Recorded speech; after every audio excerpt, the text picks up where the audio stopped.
Wojciechowski oraz Mateusz Lech zapraszają na komentarz dnia.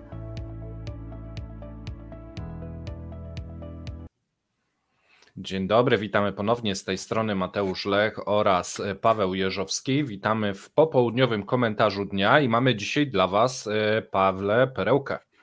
Zrobiliśmy sobie takie małe dziennikarskie śledztwo, można powiedzieć, gdyż sprawdziliśmy po nitce do kłębka i wyszły nam całkiem ciekawe informacje dzisiaj.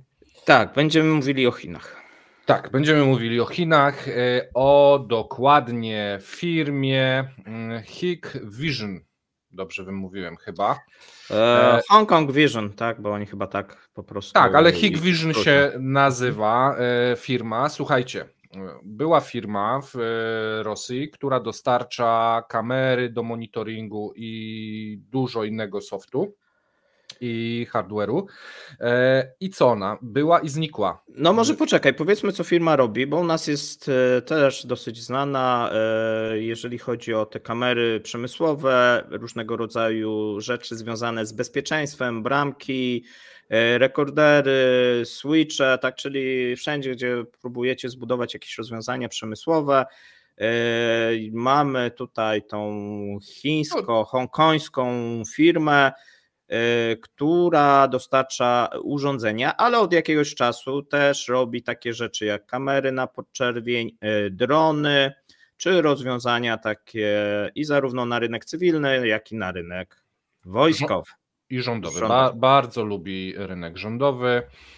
Kamery IP, kamery analogowe, kamery termiczne, kamery kopułkowe, rejestratory, to co powiedziałeś, oprogramowanie, czyli całe systemy do zarządzania tym sprzętem, bezpieczeństwo domowe, czyli wiecie, jakieś takie do monitorowania domu pod kątem włamywaczy intruzów, bezpieczeństwo firmy, bezpieczeństwo publiczne, infrastruktura krytyczna i jest to firma dosyć kontrowersyjna, gdyż Stany Zjednoczone oskarżały firmę o pomaganie chińskiemu rządowi w łamaniu praw człowieka. Więc jest to firma, która była i już jest mocno na musiku po stronie Stanów Zjednoczonych. Tak, i Wielkiej Brytanii, tutaj te dwa kraje oskarżały, zarówno jeżeli chodzi o produkcję, że są łamane podczas wytwarzania prawo człowieka, jak i również są te wszystkie systemy monitoringu, te rządowe, no to też łamanie praw człowieka. No i wydawało się, że ta firma dosyć mocno zadomowiła się w Rosji, bo jeżeli chodzi o rynek rosyjski, 70% chyba za ostatni rok albo 2022. W 2022 miała 1/4 rynku no w Rosji, ale po tym jak się wszyscy wycofali, no to oczywiście Chińczycy przejęli 70% rynku, więc byli niemalże monopolistą. Ja się zastanawiam, czy jak rok temu Xi był z delegacją, nie wiem czy pamiętasz, u Putina w Moskwie i później wyjechał i zaraz po nim przyjechała delegacja chińskich ekspertów, która miała tworzyć system inwigilacji i monitoringu, taki rozbudowany system kamer. Wielokrotnie też mówiliśmy, że w Rosji bardzo duża ilość właśnie takich rejestratorów, kamer, systemu nawet z rozpoznawaniem chodzenia i tak dalej, żeby namierzać poszczególnych Rosjan. Było to budowane, no i jeżeli Hikvision miało 70% rynku i było chińską firmą, wydaje się, że dużo... Z parasolem chińskiego rządu. Tak? Z parasolem chińskiego rządu, że miała w tym duży udział. No i co teraz? Nikomu nic nie powiedzieli. Właśnie, co się stało? No firma opuściła Rosję i to w sposób do tej pory niespotykany, jeżeli chodzi o... W przypadku zachodnich firm były takie wypadki, że firmy opuszczały Rosję z dnia na dzień, nie informując, czyli na przykład były takie przypadki, że pracownicy na przykład dostawali w niedzielę wieczorem maila, że mają zdać w poniedziałek wszystkie rzeczy i firma jest zamknięta, tudzież też były przypadki, że firma po prostu opuściła Rosję i porzuciła, tak, łącznie z pracownikami. Takie przypadki się zdarzały, ale nie zdarzały się, jeżeli chodzi o firmy chińskie. Tak, chińskie, które mają pomagać Rosjanom, nie? Tu... Tak, ale były wyjścia chińskich firm, nie było ich jakoś dużo, natomiast no to było najczęściej przeniesienie tych pracowników do Azji Centralnej, był ten proces tak rozłożony na wiele miesięcy, a tu mamy taką informację, że z dnia na dzień firma zaprzestaje działalności w Rosji, zaprzestaje dostarczania produktów do Rosji. Pytanie jest oczywiście, co ale to jest jeszcze... mają podpisane, no bo wiesz, to mieli... Właśnie tu jest niesamowita sytuacja. Z dnia na dzień rosyjska strona internetowa Hikvision przestała się otwierać. Grupa na portalu społecznościowym w Kontakcie została usunięta. Telefony nie są odbierane w żadnym z miast, bo było bardzo dużo siedzib w różnych miastach. Tak, były przedstawicielstwa i tak dalej. Nie ostrzegli klientów, nie ostrzegli partnerów, nic. Tak, no była sieć dealerska, partnerska, tak, no i teraz nikt nic nie wie, sytuacja chyba do tej pory niespotykana. No i pytanie oczywiście, co będzie dalej z tymi kontraktami, bo mieli kontrakty i dla wojska rosyjskiego, i dla rządu. I jeżeli chodzi o regiony, no bo to było też wyposażenie w te kamery i w te systemy miast, różnego rodzaju też przedsiębiorstw. Mamy nadal tam, powinien być jakiś support. W sumie nic nie wiemy. Nic nie wiemy, bo firma jak gdyby milczy. Supportu nie ma. Nie wiemy, poczekaj. Przestali odbierać od klientów telefony. Tak, przestali odbierać te rosyjskie a jeżeli chodzi o chińskie, no to nie ma żadnej oficjalnej informacji, co się dzieje. Rosjanie de facto są mocno zaskoczeni tą całą sytuacją, nie wiedzą, co o tym myśleć. Wygląda też tak, że tak jakby firmie ktoś nakazał to zrobić, bo raczej firma sama z siebie... No jeżeli by podjęła taki krok, no to ten krok no nie działa nawet w tej Rosji na prestiż tej firmy, tak? Poza tym narażasz się na jakieś procesy czy procesy coś. Sądowe. Przecież wiesz, jeżeli były jakieś inwestycje zamontowania, nie wiem, 10 000 kamer w jakimś mieście, oni to obsługiwali, podłączali, ich rejestratory, ich oprogramowanie, bo to nie jest tylko kamerka, tylko to jest cały ekosystem, który pewnie był robiony na nich i teraz nie ma. I tu by wiesz, się... I to nie jest mała firma. Nie, to nie jest mała firma. I teraz tak, jeżeli chodzi o to, co ty powiedziałeś, że ktoś im groził, no dobra, ale kto im mógł zagrozić albo nakazać, bo Amerykanie z nimi już mieli na pięku, więc... No raczej amerykańskich sankcji tu chyba się nie bali, no może oczywiście, ale pewnie to inaczej by wyglądało. Więc firma jest pod protektorem chińskiego rządu. Znaczy tu są takie dwie możliwości. Pamiętajcie, że zawsze nie można wykluczyć takich scenariuszy nawet dziwnych, czyli ktoś sobie popatrzył w tym Excelu, popatrzył tam Rosja, sprzedaż taka, koszty takie, dobra tam. Usuwamy tą komórkę, tak? Delete. I delete, tak? Tak. I nagle przestały płynąć tam pieniądze i taka opcja też jest możliwa, że na przykład to było już planowane, a nie zostało ogłoszone, bo była wizyta na przykład tych Rosjan w Pekinie, no i nie chcieli przed wizytą, w trakcie wizyty, tylko odczekali te 2 tygodnie, mówią dobra, to już odczekaliśmy swoje, kasujemy, tak, bo tam się już nie opłaca, już można, nie? Tego nie można wykluczyć, natomiast jest scenariusz oczywiście, który nie jest potwierdzony, trudno, żeby pewnie był kiedykolwiek potwierdzony, że chiński rząd nakazał firmie opuścić Rosję. I to jest szokujące. Cała delegacja 2 tygodnie temu pojechała złożyć pokłon.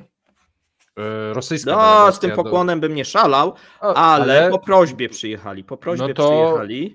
Dla mnie to jest równoznaczne, bo kiedyś do Chińczyków podchodzono wiesz jak, a teraz... No i miała być pomoc wojskowa, a tu firma, która jest ważna ze względów właśnie takiego podwójnego zastosowania ich urządzeń. I zaraz pokażemy wam dlaczego.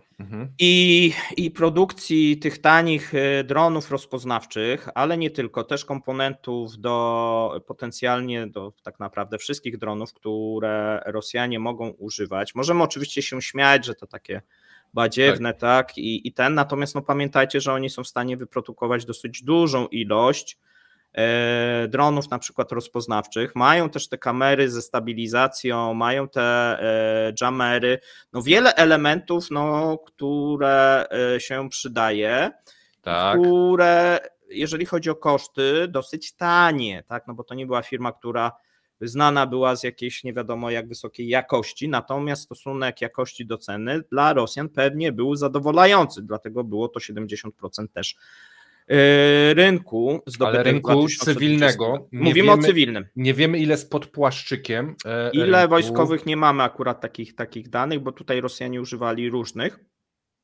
producentów, raczej wszystko co można. No ale można było liczyć, że na przykład tak ten przemysł wojskowy rosyjski no, mógłby być atrakcyjny dla tej firmy. No i tutaj wszystkie teorie rosyjskich fanów, że wszystko zostało z tymi Chinami utajnione i idzie teraz pomoc chińska. No to utajnione zostało też wyjście głównego dostawcy. To zostało utajnione wyjście, no i wydaje się, że to się zupełnie jak gdyby rozkleja ta narracja, że teraz że Chiny będą pomagać, tylko że potajemnie, no bo raczej nie wyprowadza się firmy z Rosji, gdzie już były kanały dostaw różnego typu urządzeń i można było dostarczać na przykład kamery przemysłowe, a potem przypomnę tylko, mogło się okazać, że one nie są do końca przemysłowe, tylko mogą być używane do czegoś innego. Monitoring chciała przeznaczyć biliony rubli. Tak. Biliony rubli w najbliższych latach na budowę infrastruktury monitorujących miasta i właśnie za pomocą tych kamer, rozpoznawalność ruchu i tak dalej. Biliony na pewno są też w budżecie na produkcję i dostarczanie dronów do obserwacji na linii frontu i tak dalej. To jest wszystko, co ta firma mogła zrobić. Dla nich to, wiesz, potężne kawałki tortu tak naprawdę były w grze.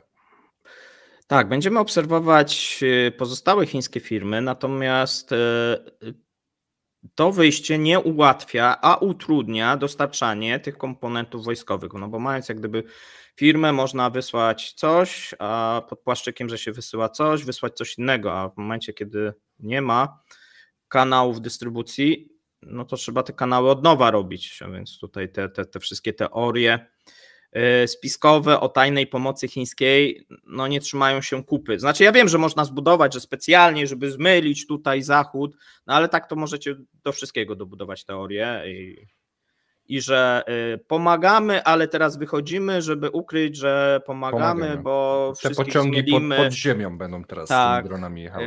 Zmylimy, bo wszyscy będą myśleć, że chińskie produkty opuszczają Rosję, a my potajemnie sprzedając te kurczaki, w tych kurczakach te będziemy kamery przewozić, nie?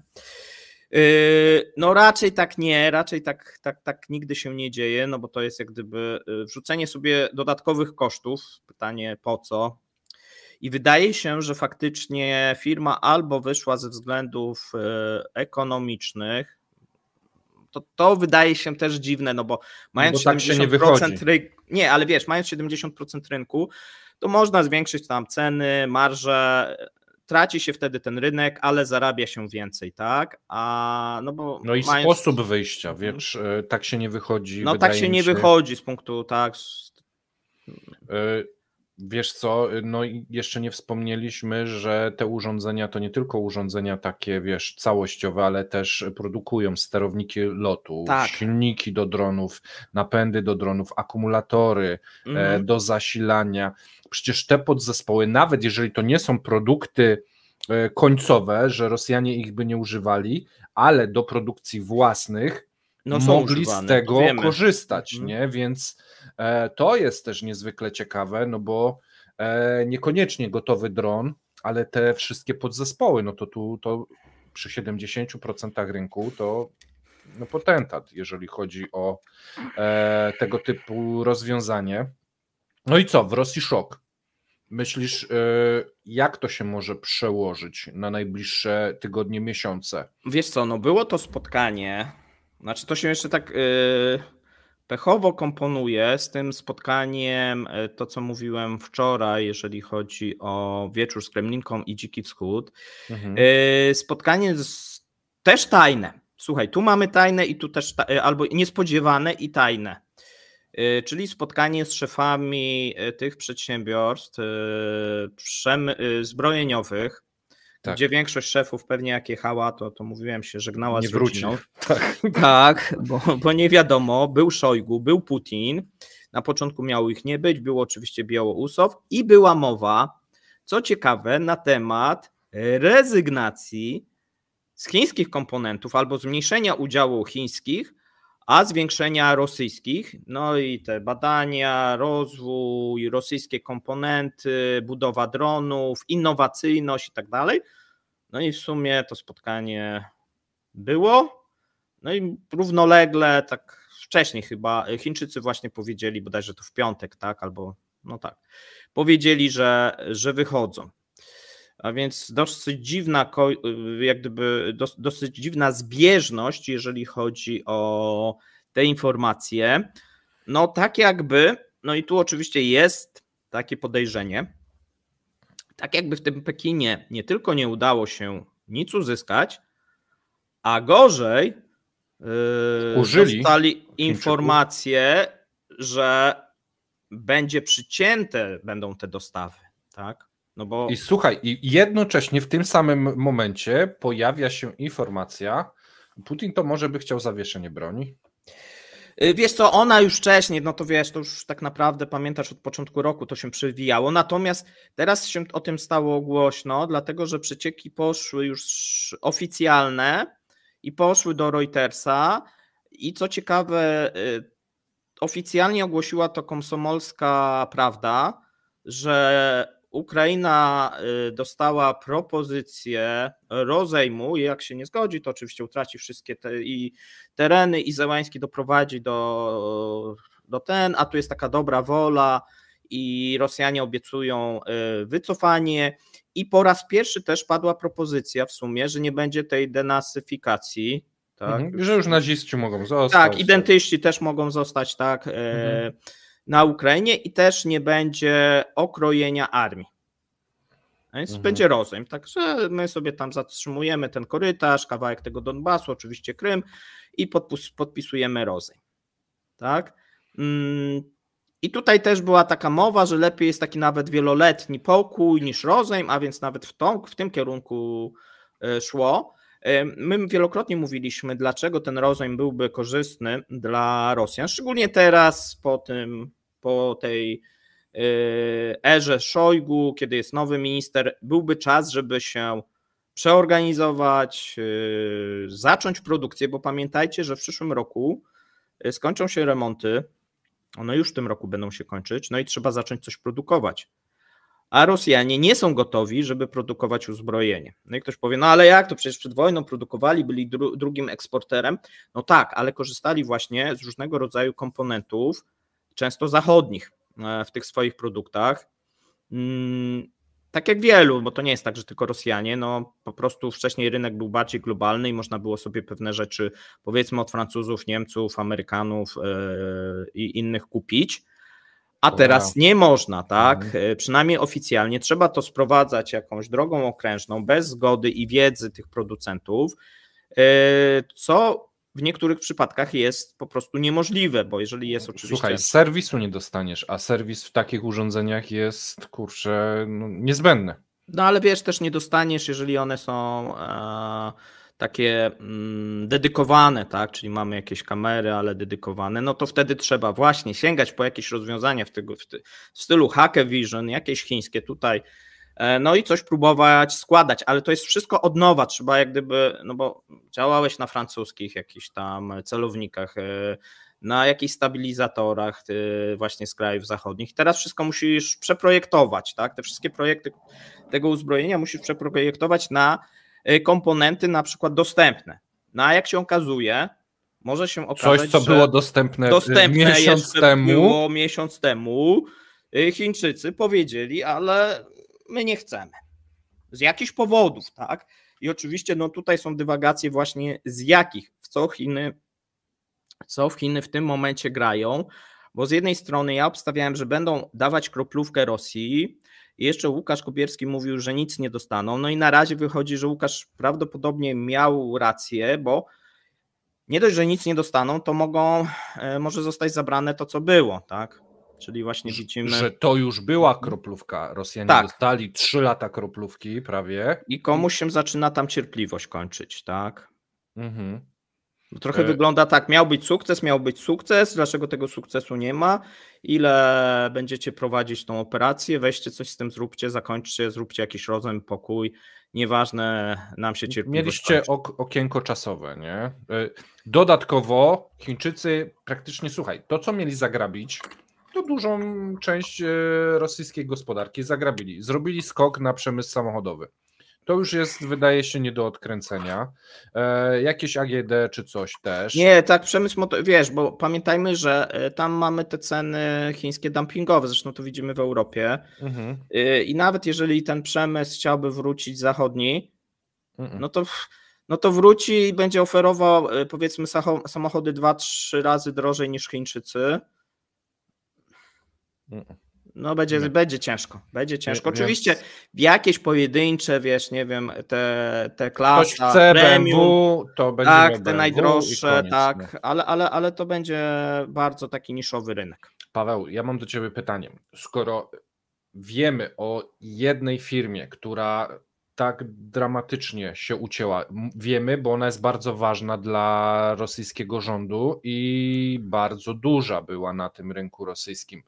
Myślisz, inne chińskie firmy w ten sam sposób mogą zrobić albo zrobiły już, a jeszcze nie wiemy?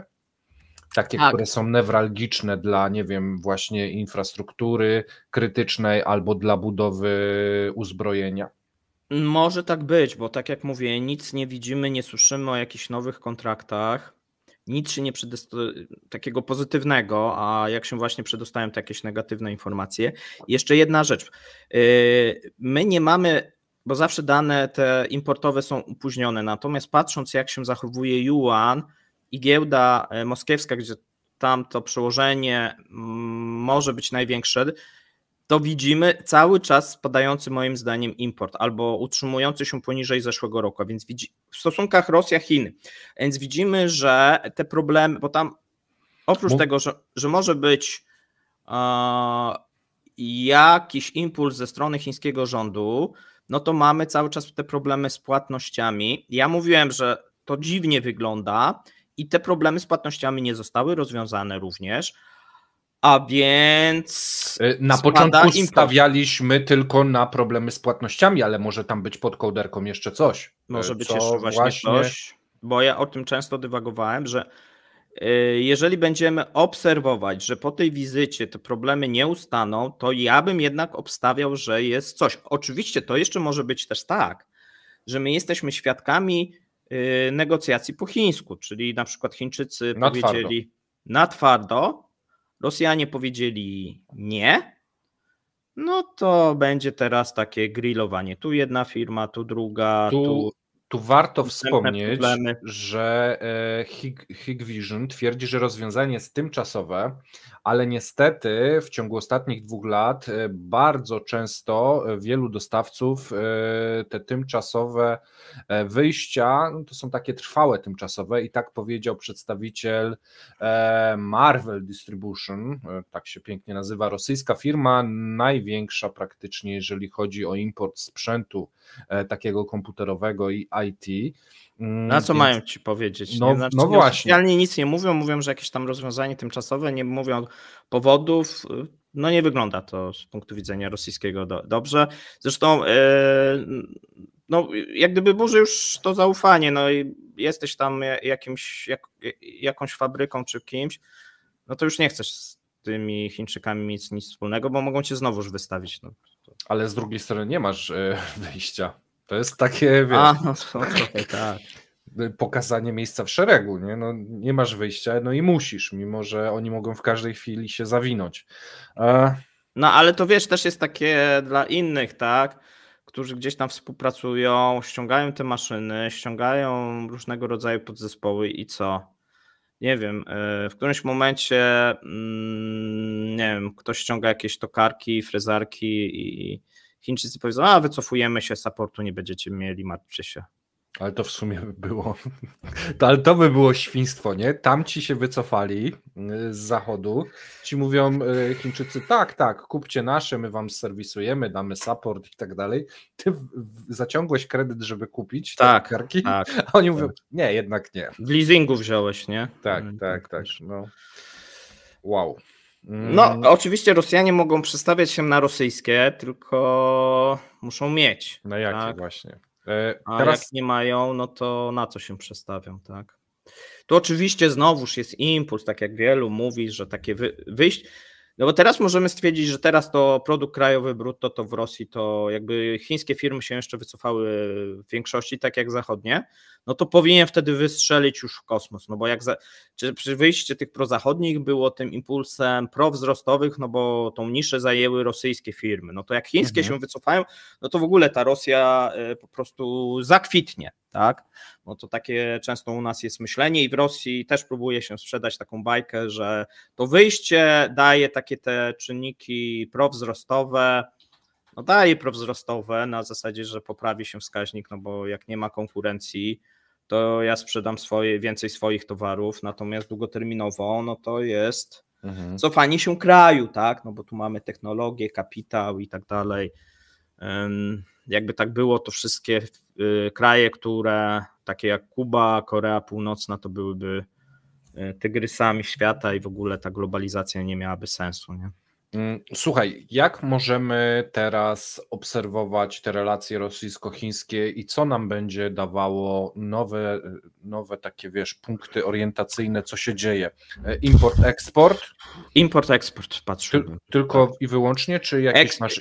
Eksport idzie dobrze, bo tam stanowi w dużej mierze ropa naftowa. Tu mamy dane już za maj, gdzie będzie wzrost prawdopodobnie nawet... Na ESPO jest 10%, na Uralsie też, jeżeli chodzi o wolumen, widziałbym, że Chińczycy biorą więcej ropy, a więc ten ale z rabatami? Będzie... Jak to wygląda w tym momencie? Różnie. Na ESPO oni już biorą tak ponad 800 000 i tam jest mały rabat, ale dlatego, że Arabowie trzymają wysoką cenę. To znaczy oni, Arab Light jest powyżej Dubaju o $4, a ESPO jest $2 do Dubaju, czyli $6 dają zniżki. To jest słodka ropa, ta właśnie z Kozmino, czyli ze wschodniego tego wybrzeża rosyjskiego. Gorsza sytuacja jest w tym momencie na Uralsie, dlatego że tam ceny w niektórych przypadkach i transakcjach są poniżej price capu. Niektóre są powyżej, tak. Tutaj ten handel, można powiedzieć, jeżeli chodzi o maj, dosyć mocno odżył rosyjską ropą, tak, a więc to się poprawia. Jeżeli chodzi o węgiel, to mamy tam dramat i to Rosjanie nie są w stanie przewalczyć, bo A koleje, B właśnie Chiny i tam jest sytuacja zła. Jeżeli chodzi o gaz, no to sytuacje... Cła są w Chinach wprowadzone na węgiel. No tak, jeszcze ich dobili, natomiast jeżeli chodzi o gaz, no to mamy sytuację taką, że siła Syberii 1, oni cały czas próbują zwiększyć podkorek, no ale już więcej nie zwiększą niż te tam 20 parę miliardów metrów sześciennych. Natomiast problem jest, bo cały czas nie ma podpisanej siły Syberii 2. Tak? Jedynka, tak jak mówię, za moment już się wysyci, już więcej nie można przesyłać. Jeżeli chodzi o LNG, jest problem z transportem, bo Chińczycy może by wzięli, jakby była dobra cena, ale Rosjanie nie mają jak za bardzo tego transportować, a więc idzie tylko tak naprawdę z Sachalinu. No i wiesz, i teraz problem jest, co dalej, tak, jeżeli chodzi o ten gaz, bo trzeba budować ten rurociąg. A tu wielokrotnie mówiliśmy, nie ma chętnych, jeżeli chodzi o finansowanie tego rurociągu. No i były też, pamiętaj, te nadzieje, jeżeli chodzi o tą wizytę w Chinach. No właśnie, ja chciałem powiedzieć, że troszeczkę, jeżeli chodzi o eksport Rosji do Chin, to mamy trochę szklany sufit. Tak, jeszcze pewnie można cały czas jeszcze ta ropa, bo ta ropa tak naprawdę, jeżeli by Chiny zwiększyły eksport no właśnie, czy zwiększą, bo to też jest pytanie, bo na razie tam niby się zwiększył, ale to są takie małe kwoty, natomiast jeżeli będzie tendencja w Stanach Zjednoczonych i Europie na cła, no to gdzie oni będą to sprzedawać? Na ASEAN rośnie. No ale ASEAN jest za mały. Jeżeli Europa zacznie odcinać produkty chińskie i Amerykanie zaczną odcinać produkty chińskie, a pamiętajmy, że w listopadzie możemy mieć nowego prezydenta i kolejną, już Biden teraz wprowadził cła, no to Trump nie będzie chciał być gorszy, jeżeli by wygrał, no i te cła będą kontynuowane, a będzie na pewno to jeszcze podniesione, a jak Biden zostanie, to nie wycofa tych raczej ceł, tylko też będzie kontynuował tą, można powiedzieć, wojnę handlową z Chinami. Tu jest ciekawa sytuacja w Europie, bo większość krajów europejskich jest za wprowadzeniem ceł i chronienie rynku europejskiego przez chińskimi produktami. Jedyne dwa kraje, które się temu sprzeciwiają, to są Niemcy i Szwecja. Bardzo też dziwna sytuacja, ponieważ jak gdyby, znaczy można rozumieć Niemcy, natomiast długoterminowo brak ochrony tego rynku cłami, no moim zdaniem Europa nie ma wyboru. Jeszcze przy tej polityce, którą sobie przyjęła, no nie ma wyboru, trzeba się chronić przed tymi produktami chińskimi. Dobrze, ale teraz chyba zgubiłem trochę kontekst tej twojej wypowiedzi, bo pytałem o to, jak właśnie będziemy obserwować, że Chiny wycofują się ze współpracy. Powiedziałeś eksport z Rosji, no raczej szklany sufit. Import towarów chińskich do Rosji jest problem. No po raz pierwszy będziemy mieli, bo widzimy tak naprawdę trend. Marzec, spadek importu 14%, kwiecień spadek importu 13%, no to tam zależy jak tam jeszcze, po jakim kursie to liczysz. Maj, prawdopodobnie znowuż dwucyfrowy spadek. Trzeba by zobaczyć, no tak prequele pokazują, że będzie spadek, więc mamy tą kontynuację, a przecież miał być wzrost, tak? No miał być 300 miliardów wymiany handlowej. O, 250 mówiono, no tak, ale docelowo tak, mówiono o 300. Eksport idzie, a import siadł, no i trochę tak Rosja nie ma alternatywy, bo o ile Zachód ma alternatywę w stosunku do produktów chińskich, bo może swoje produkty czy amerykańskie, zapłacimy drożej, ale tak, że ta wymiana ze Stanami się też poprawia, a inne też kraje, tam nie wiem, Japonia, tak, Korea Południowa i tak dalej, tam Australia, to widzimy, że Rosja, no jaką ma alternatywę? No nie ma żadnej alternatywy. Nie no, może, nie wiem, jeszcze jakiś import w Wietnam, jakieś takie, wiesz, jeżeli chodzi o podzespoły, coś tam, ma jakieś szanse tam gdzieś zastąpić? Nie na taką skalę, nie? Nie na taką, wydaje się, skalę.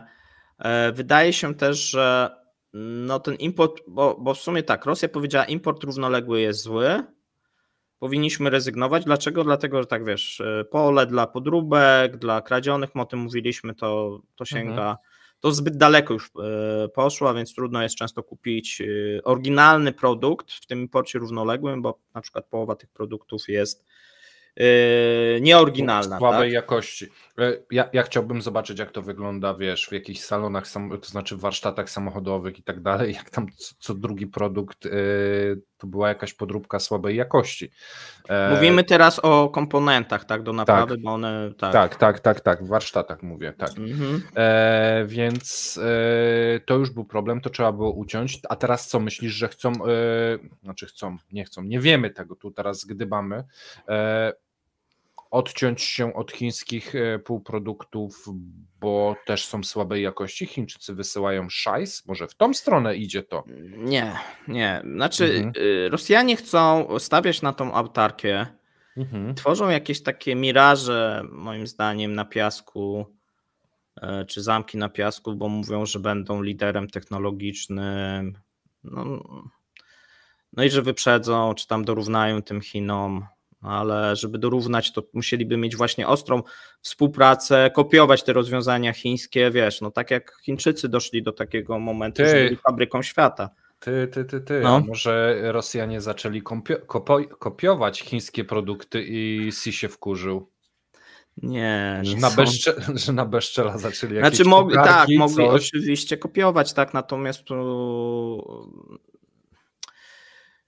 bo nawet same Chiny, zobacz, oni cały czas bazują na taniej sile też roboczej, bo nawet jak się zaczęło kończyć ta tania siła robocza, to te firmy chińskie zaczęły się przenosić, właśnie Wietnam, tak, Kambodża, jakieś inne tutaj Filipiny nawet, nie? Teoretycznie Rosja by była dobrym kierunkiem, bo też tania siła robocza, ale tego nie robią. No ale nie pewnie jest zrobią. tak, wbrew pozorom, aż tak tanie jak w tych krajach ASEANu.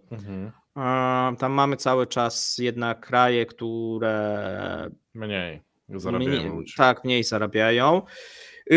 To się oczywiście będzie zmieniać, tak? I może za ileś tam lat to w tej Rosji będzie się bardziej opłacać, bo tam będzie tanio, a będą jacyś nadal ludzie chętni do tej pracy, chociaż patrząc jak Rosjanie pracują, to na te to nie są azjatyckie standardy, że tak powiem. Oni po prostu nie pracują według Azjatów, a więc tu byłby pewien problem zapewnie. Jeszcze jakieś urlopy, jakieś wolne, jakieś chorobowe, to takie dziwne. A no jeżeli spojrzymy na tą budowę tej autarki bez silnego komponentu chińskiego, no trudno też będzie, no bo ktoś ci musi jednak pomagać, żebyś rozwijał ten swój przemysł. Muszą być też inwestycje. Najlepiej byłoby budowanie oczywiście tej autarki, produkty rosyjskie, ale na bazie na przykład zewnętrznego kapitału, zewnętrznych technologii, transferów z Chin. No jak nie będzie, bo zobacz, żeby to, co Rosjanie chcieli, żeby wyszło, no to muszą mieć tak kapitał, nie ma, technologię nie ma, i ludzi. Nie ma. I to Chiny mogłyby zapewnić, no bo mogliby zapewnić kapitał, nawet przy ich problemach tych, no ale mogłyby, technologię, no jednak to mają jakieś technologie rozwinięte i ludzi, specjalistów, mogliby ekspertów, mogliby, wiesz, też jakichś pracowników swoich wysyłać do tych jakichś wspólnych spółek joint venture, tylko że cały czas widzimy bardzo słabe te inwestycje chińskie. Oni nadal tego nie chcą robić, jeżeli chodzi o Rosję. A więc jak budować te produkty rosyjskie w oparciu o co? O myśl sowiecką? No. W dodatku zamiast inwestować, wychodzą. Słuchajcie, myślę, że na tym moglibyśmy dzisiaj zakończyć. Dajcie znać w komentarzach, co sądzicie. Dla nas jest to wiadomość niejednoznaczna. Ciężko przewidzieć tak naprawdę, o co chodzi, natomiast jest to niezwykle ciekawe, że firma, która produkuje i kamery do obserwacji, i kamery do dronów, i silniki do dronów, i baterie, i całe oprogramowanie, nagle z dnia na dzień po prostu potajemnie opuszcza Rosję, mimo że miało 70% rynku cywilnego. Myślę, że to jest bardzo ciekawa i ważna informacja. Dziękujemy, trzymajcie się, do zobaczenia, usłyszenia do jutra. Cześć.